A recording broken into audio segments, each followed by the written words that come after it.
সবাই কেমন আছো? আশা করি ভালো আছো। আমি আলহামদুলিল্লাহ আল্লাহর রহমতে ভালো আছি। তো তোমরা তো নিশ্চয়ই বুঝতে পেরে গিয়েছো যে আজকে রান্না হতে চলেছে।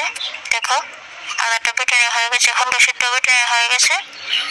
এখন পেঁয়াজগুলোকে বেটে নেওয়া হবে। তো আজ আমরা কিন্তু সম্পূর্ণ গ্রামীণ পদ্ধতিতে মাটির চুলায় এবং হাতে বাটা মশলা দিয়ে রান্না করবো, ঠিক আছে? শেষের সাথে সাথে থাকো। দেখো, পেঁয়াজটা বাটা হয়ে গেছে, তার মানে আদা রসুন পেঁয়াজ বাটা হয়ে গেছে। এখন এলাচ, দারুচিনি, ঠান্ডা আর সামান্য জলপাইগুড়ি বেটে নেওয়া হচ্ছে। দেখো, ওটাও বেটে নেওয়া হয়ে গেছে। এখন বাটা করে যাওয়ানো সম্পূর্ণ শেষ, ঠিক আছে? এখন দেখো মাংসটা কটা হবে।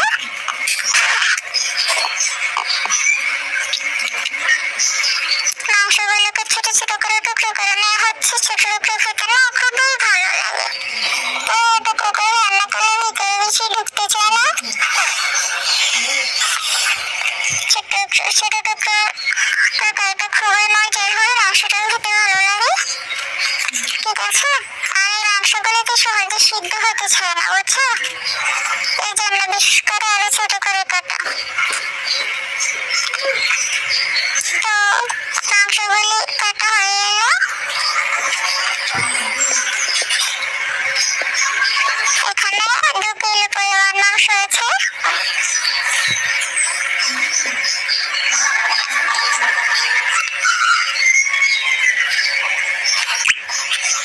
তো দেখো, এখন মাংসগুলো কাটা হয়ে গেছে।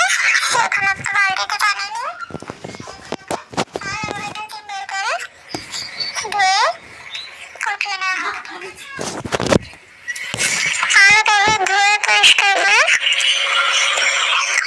2 মিনিট করে ওখানে রান্না হয়ে গেছে।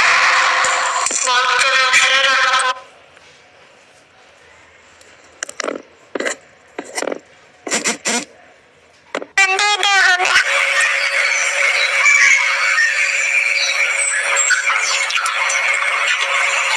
দেখো, চুলাতে আগুন দিয়ে মামের দুজনে মিলে আজ রান্না করা হয়েছে।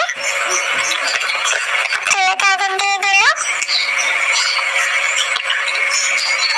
আগুন দিয়ে কড়াই বসিয়ে দিয়ে কড়াইতে পর্যাপ্ত তেল দিয়ে দিল। যেহেতু মাংস রান্না হবে, মাংসের মধ্যে তেলটা একটু বেশি দিতেই হয়।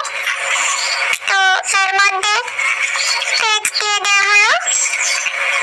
পেঁয়াজটাকে একটু নেড়ে চেড়ে ভেজে নেবে। সাথে একটু লবণ দিয়ে দেওয়া হচ্ছে। লবণ দিয়ে পেঁয়াজটাকে ভাজলে খুব তাড়াতাড়ি সেদ্ধ হয়, পেঁয়াজটা ভালো লাগে খেতে। দেখো, পেঁয়াজটা দিয়ে দেওয়া হয়ে গেছে। এখন এর মধ্যে আদা রসুন বাটাটা দিয়ে দেওয়া হচ্ছে। এখন পরপর করে এক এক করে মশলাগুলো দিয়ে দেওয়া হচ্ছে। দেখো, গরম মশলাগুলো যেগুলো বেটে রাখা হয়েছিল ওইগুলোকে এখন দিয়ে দেওয়া হচ্ছে। পেঁয়াজ, রসুন, আদা, তেজপাতা, দারচিনি, ঠান্ডা, জিরা, এলাচ, দারচিনি, এখন হলুদ করে দিয়ে দেওয়া হলো।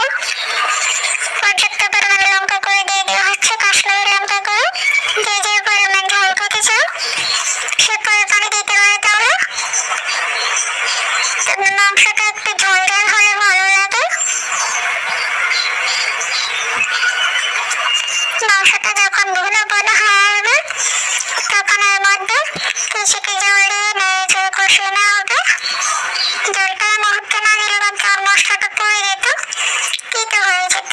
এই যে মাংসটা কষিয়ে নেওয়া হয়ে গেছে, এখানে এখন মাংসগুলো সব দিয়ে দেওয়া হলো।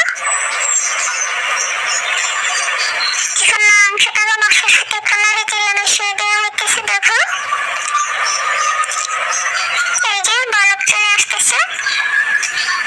এখনকার কাজ হলো শুধু একটু করে নাড়ে ছেড়ে দেওয়া, ঠিক আছে? একটু করে নাড়ে ছেড়ে দেওয়া হইতেছে।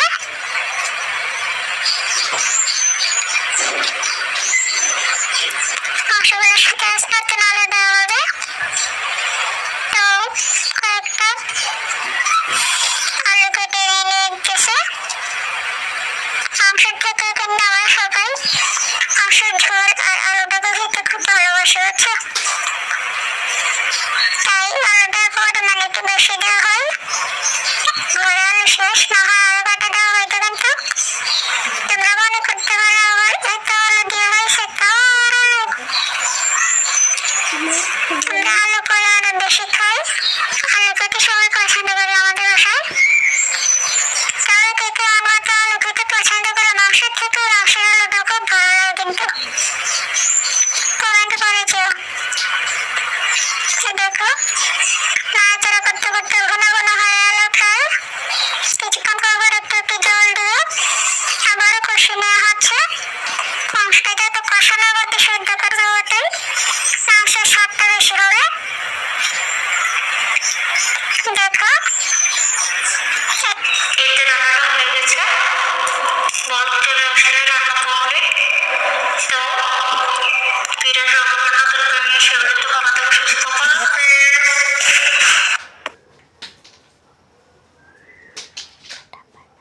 Tata bye bye.